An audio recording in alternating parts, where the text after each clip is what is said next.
A very good morning, good afternoon, good evening to all the participants and the students. Welcome back to this multi-criteria decision making course under MOOC.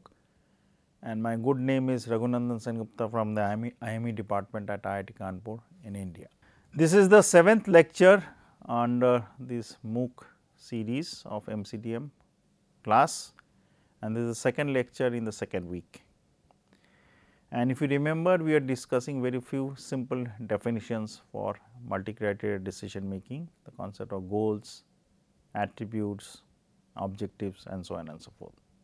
And I also discussed the last portion of the class about the concept of production possibility frontiers, the concept of how they can give you an idea what will be the best solution. Obviously, there is no ultimate best.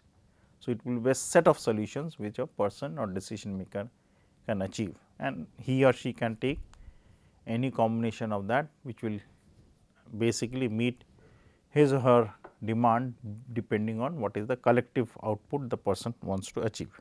The coverage of this 7th lecture would be, we will try to definitely, the theory of choice, the simple concept of MCDM axioms, and axioms would be considered, as I mentioned, more theoretically.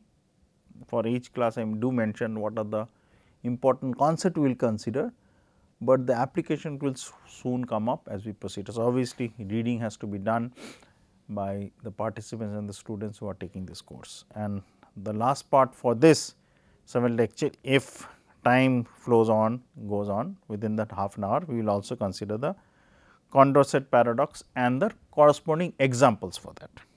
So, coming back to the theory of choice, from the Western world's point of view, the historical background of rational choice theory from an individual perspective may be traced back to the work of the economist Adam Smith.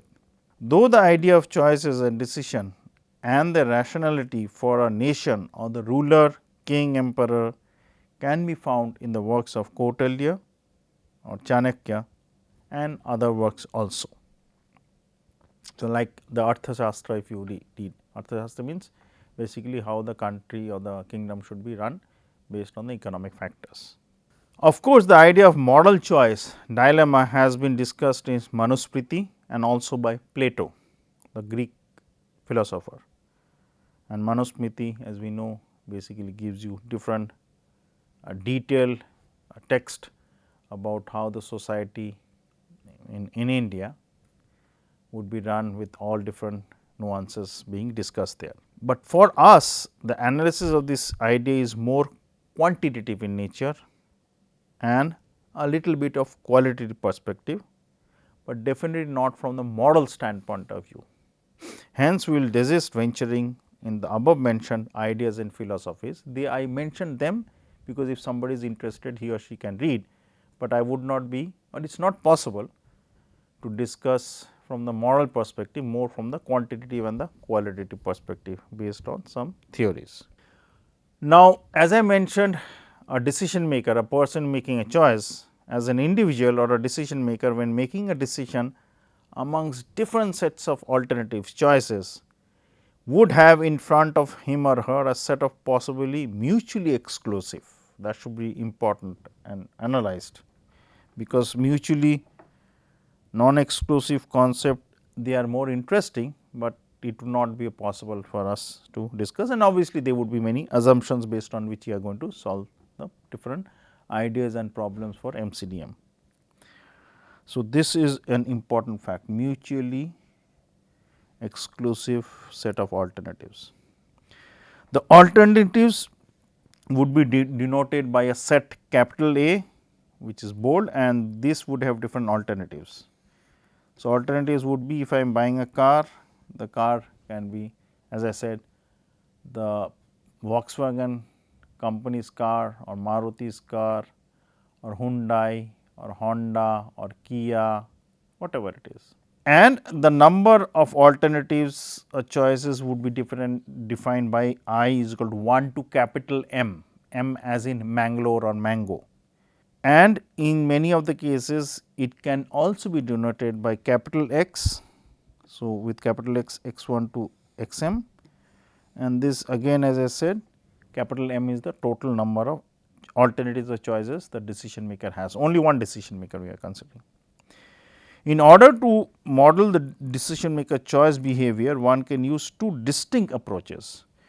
One is the idea of preference theory and one is the choice theory, whereby the fundamental difference being that under the former, which is preference theory, the alternative choices are not observable, while for the later they are directly observable and analyzed accordingly. So, obviously, preference and choice theories based on that we will try to deal, but more so from a less intense mathematical point of view, qualitative point of view, we will consider the choice are available and they can be discernible by the decision maker. It is not vague, the alternatives I am saying. Under preference theory, the decision maker decisions are summarized in his or her preference relationship, a list, considering the fact that the decision maker makes rational decisions and rationality axioms would hold. We will consider human beings when making the decisions are rational, but in actuality in real sense they are not. Obviously, bringing that into the discussion would not be possible, but there are ways and means in very simple problems where if the choices are irrational or incommensurate based on the logic, there are ways how to rectify that, very simple ways. Rational choices are complete. So, they cover all the axioms accordingly and may be defined to mean the process of determining what options are available and then choosing the most preferred one according to some consistent criteria, set of criteria which the decision maker has in front of him or her. For the car example, I am repeating these examples time and again, but please bear with me. For the car example, it can be the power of the car, what is the horsepower, what is safety features, what is the color of the car, what is the mileage it gives, what is the maintenance cost, what is the luggage space, how many people can sit in the car. So, there can be different ways of trying to analyze and these are the criterias. So, what I mentioned, I will come to the concept of the criterias later on. And number of alternatives which I mentioned as capital M, number of criteria which we will mention by capital N, N as in Nagpur. M and N need not be same. M can be more than N, can be equal to N and M can be less than N also. So, depending on that we will formulate the problem, but the idea would be the same. The property of independence need not hold. So, if you consider the concept of mutually exclusive concept, so in general decisions need not be, the alternatives need not be independent of each other. So, they are dependent, but obviously to make our life simple we will consider that mutual independence holds. Furthermore, if one looks at the alternatives from the point of view of probability theory, then the alternatives need not be exhaustive. If I want to consider the concept of probability theory where the sum of the probability is 1, so when I am trying to buy a car, it is need not that I am considering the whole set of alternatives which are actually available in the universe. So, my set considering my budget, amount of money, what are the sets of car available in India, what is the safety features. I may only keep my viewpoint fixed to these 5 or 6 companies which I mentioned. Again, consider a Volkswagen, consider a Kia, consider Maruti, consider Honda, consider Hyundai, Tata, but actually if I consider the whole set, infinite set, it can be BMW, Rolls Royce, anything, but those are not to be considered because considering my budget, my safety features requirement and all this or non availability, those alternatives have need not be considered. So, that is why the alternatives need not be exhaustive. So, what are the axioms for MCDM? They will be coming up in the problems as we proceed, but we would not be going into the proof for any for this whole course or for the other courses which I have taught. You would not go as usual, not into the proof, only the statements and their implications as we proceed with the examples. Axiom 1 states the concept of preferences. So, the preferences would be if I give alternatives A1 and A2 or here as in the example they are denoted by script P, and if this bold P has set of alternatives denoted by P 1, P 2. So, P 1, P 2 are only two examples, they can be P 3, P 4 and so on and so forth. Then when I am trying to basically follow the concept of preferences under axiom 1, either P 1 is less than P 2 in the level of ranking, and this less than sign is actually we will use in the problem solving simply as less than equal to, simple less than, not less than equal to, less than equal to we will come to that later, or here we will use equality sign, or here we will use a greater than sign, but in the concept of MCDM they are denoted by the curly less than, about, not equal to and greater than. Any one of these three has to be true. So, there is no ambiguity. So, P 1 is either less or equal or more. So, car 1 is either less preferred than car 2, or the preference for car 1 and car 2 are same, or car 1 is better than car 2. So, they cannot be any dilemma here. The second axiom is highlights the idea of natural transitivity, which means if there are 3 cars, and this would obviously come into the picture, different ideas will come up and I will come to that within few minutes. So, if there are 3 cars, consider them as P 1, P 2 and P 3, and if P 1 is less preferred than P 2 as stated here, P 2 is less preferred than P 3, then it is always true that P 1 would be less preferred than P 3. So, they would be a so called ranking system, but in many of the examples you will see that this ranking system may be not followed, in the sense that based on different sets of criteria. Consider if you have, if Volkswagen car is preferred then Maruti, Maruti I am denoting by M, Volkswagen by VW, and in another case that we have. So, this is the first one, P 1 is better than P 2, where P 1 is Volkswagen, P 2 is the Maruti, and in the second case Maruti is better than Honda. Say for example, this need not be true for the other person, this is the decision maker deciding, but it may so turn out that actually we will think that as per the logic from 1 and from 2, which I have written here, Volkswagen would be better than Honda, but it may not be true. It may come out that as the decision maker is making the decision based on different sets of criteria, this may come out to be true, which is not allowed as per axiom 2, which highlights the idea of natural transitivity. That means, you can rank them. First one is that there is no ambiguity, axiom 1, between 2 decisions, and the second one is that if there are more than 2 decisions to be made, they can definitely be ranked.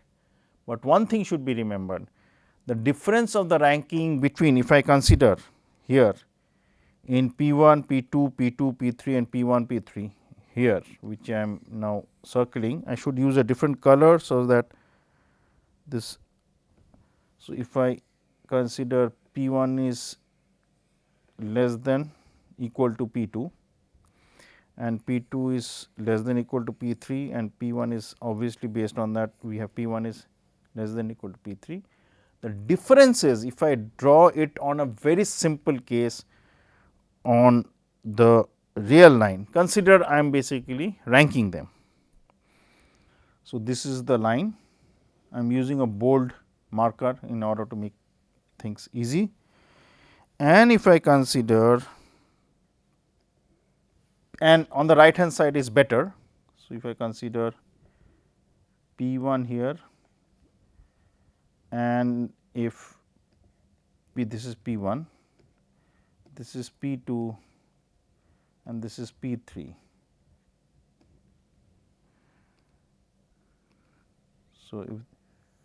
So, this is the ranking which I have, but it should be remembered, even though in the diagram it may not be very evident, the differences which we will have between P 1 and P 2, which I am not noting by a red line, and the differences which we will have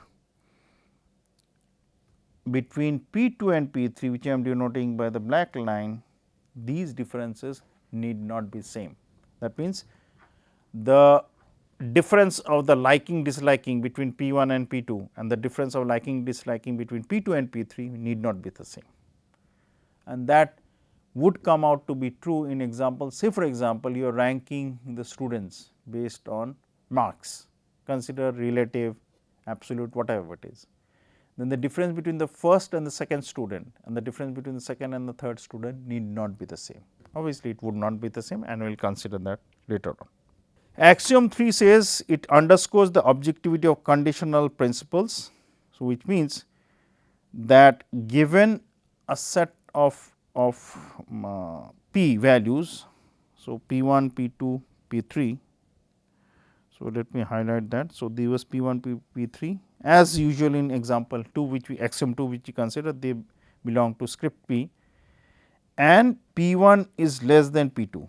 So, if I consider a third alternative P 3, which I am circling here, and if I consider a convex combination of P 1 P 3 and P 2 P 3 separately based on some alpha, then we can find out some alpha, some value of alpha, where the ranking system remains. That means, I am adding on left hand side, if you are looking at the camera and you are looking at towards me. So, obviously, P 2 which is higher is on my right hand side, P 1 is on my left hand side. So, if I add P 3, a second alternative, like I am investing in stocks, or I am investing some combination of bonds, or if I want to buy a house with some amenities there, garage being there, a gated community with a swimming pool, with a garden, with a walking space, security, whatever. So, if I consider, then if I combine those extra benefits as P 3 or an alternative P 3, then some combination based on a alpha of P 1 and P 3 would always be less than P 2 and P 3, because P 2 is better than P 1.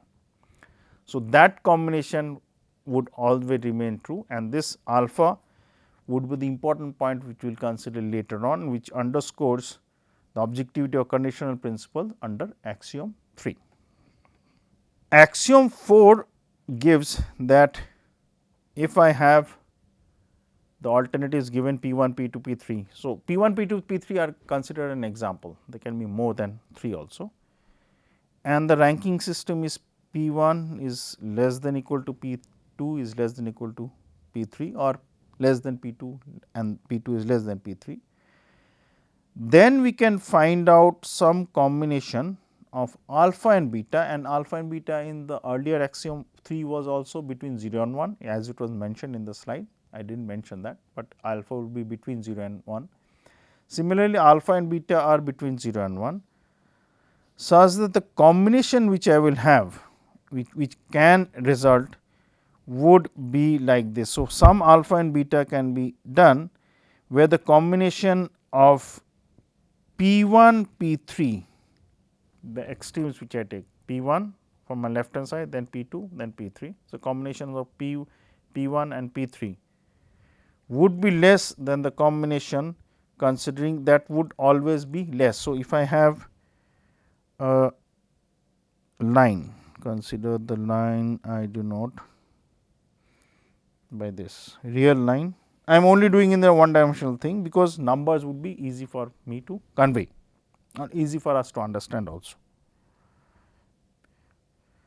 And if I have P 1, P 2, P 3, I denote this as P 1, P 2, P 3. Then for some alpha and some beta, so consider some alpha between 0 and 1, the combination which we will have of alpha into P 1, means we am trying to do a convex combination. of P1 and P3 would always be on the left side, that combination would be always on the left side of P2. So, for some specific values, and also we can have for some concept of beta. So, some consider some other value, it can definitely be on the right hand side. So, if I use beta as given as violet color, so this combination of beta into P into 1 minus beta into P3 would result in that combination to be onto the right hand side of P2. So, they would be some ranking system such that I can have P2 as so called middle point, not the midpoint, middle point at somewhere some distance. And by the way, this is obviously true that the distance between P1, P2 and P2, P3 is not the same. So, I can have the combination either on the left hand side of P2 or onto the right hand side of P2, depending on what alpha and beta I make, and this would be evident when we solve simple problems in the areas of portfolio theory and decision making. Continuing the axioms, one should remember that these rational axioms help one to analyze the consequences of the preference for the choice behavior, and hence two basic assumptions about preference relations also remain true, and they are as follows. As I said, the completeness would mean that if we have, and if you remember in the first axiom, I should use the other color, say for example, green. In two decisions, x is either better than y or y is better than x, or both are true in the sense that they are indifferent. In if x is, say for example, if I write this, if 2 is less than 3, which is fine, but if I write the equation, say for example, 2 is equal to 2. So, obviously, you will see that later on in simple constraints which are given, I can write that is 2 is greater than 2 or 2 is less than 2.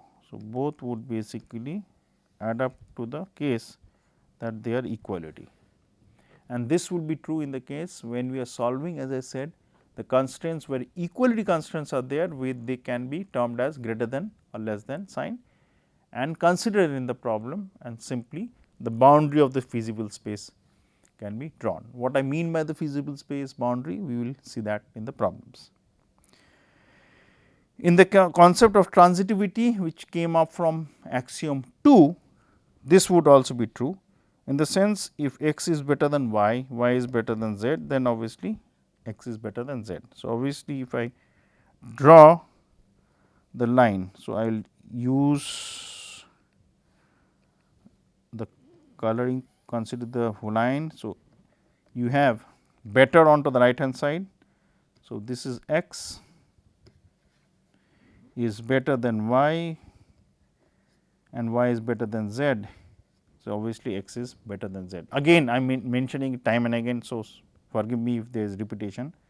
The differences of x, y and y, z, the breadth or the distance between them based on the concept that we are able to utilize quantitative length to differentiate that would not be equal. They can be equal, but need not be equal. Of course, if greater than is rational, then greater than equal to rational, then greater than is both irreflexive and transitive, and not equal to or equal to here almost equal to is reflexive, transitive and symmetric, and both greater than and almost equal to as transitive, and we will see that in the examples as we proceed. For the second approach, which is the choice theory, so there were two things, preference and choice. For the second approach, which is the choice theory, the choice behavior is represented by a choice structure. So, there would be a budget set and there would be a choice rule. Choice rule means the rule based on which you are taking the decision, which would be a selection of the budget set, what is the total amount of money which I have, or what is the budget or the requirements which are made, and what are the choices which can be fulfilled by that budget.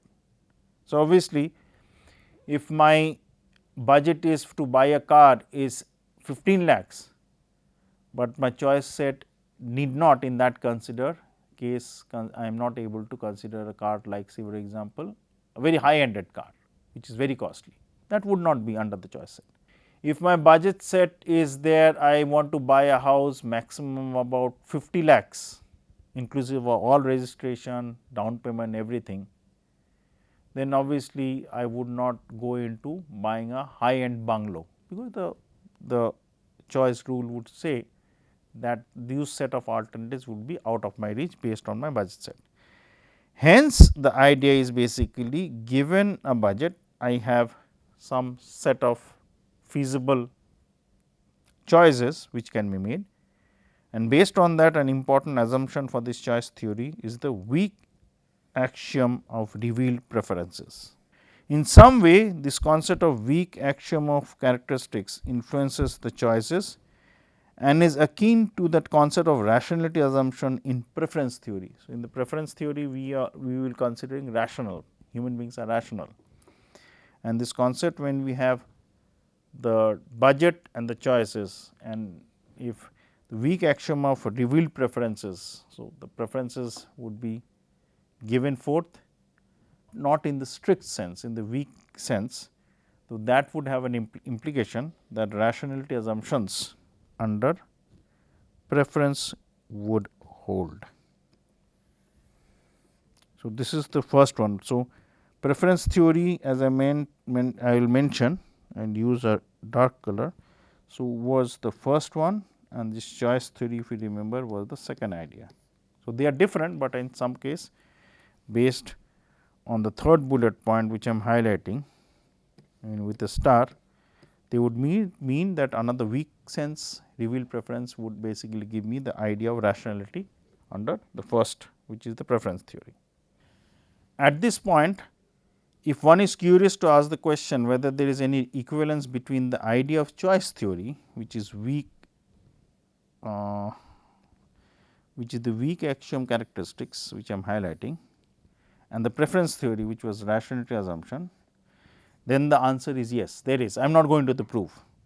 Without going to the mathematics, one can summarize the idea as follows. If a decision maker has a rational preference ordering, then does it mean, the question is, does it mean that his or her decision from choice theory perspective satisfy weak axiom characteristics? So, we have basically the preference theory, which I will denote by PT, and another is choice theory CT. So, if in the first start point, if you see this one, first one I will mark with 1, has a rational preference ordering, which does it mean the decision from choice theory perspective satisfy weak axioms? The answer is yes. So, this way implication would be yes. On the other hand, if the decision maker from choice theory perspective on the right hand side, if it satisfies the weak axioms characteristics, so does it imply rational preference theory is maintained? The answer is maybe, which means this is, if I going from preference theory to choice theory, it is a sure one way street, while coming back may not all be possible. Say for example, I am considering two localities. So, to give this example, two localities, consider in Delhi. So, consider them, I am just denoting as GK1 area and GK2. So, one can move from GK1 to GK2, yes, always 24 hours in a day, but moving from GK2 to GK1 may only be possible in the morning from 9 o'clock to, say for example, evening 5 o'clock. Other time after 5 o'clock in the evening till morning 8:59, it is not possible. So, consider the movement are not immediate, in the sense both way implications always are not applied here. That means, one way the brown street goes, yes, always 24/7, while the coming back blue one, which I have said here, may not be possible. The Stroy structure of the budget cells and choices satisfies the weak axiom of revealed preference, where given x and y are part of B 1, which is the budget, then for some combinations of x and y in B 2, the second budget set, it would be true that both of them are individually belongs to the budget set B 2. So, B 1 and B 2 are subsets of the total budget. This simply means that if x is chosen even with y being there for selection, then there cannot be any budget set containing both an x and y, where y would be preferred over x. So, I have taken x and y is there, but the other way around, that I am overwhelming the decision of y in place of x may not be true. So, x and y are taking as two decisions. So, this 7th lecture has been a little bit more intense with concepts.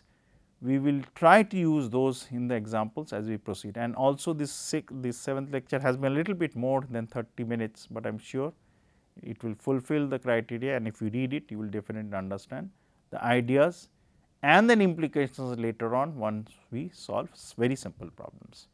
Have a nice day and thank you very much.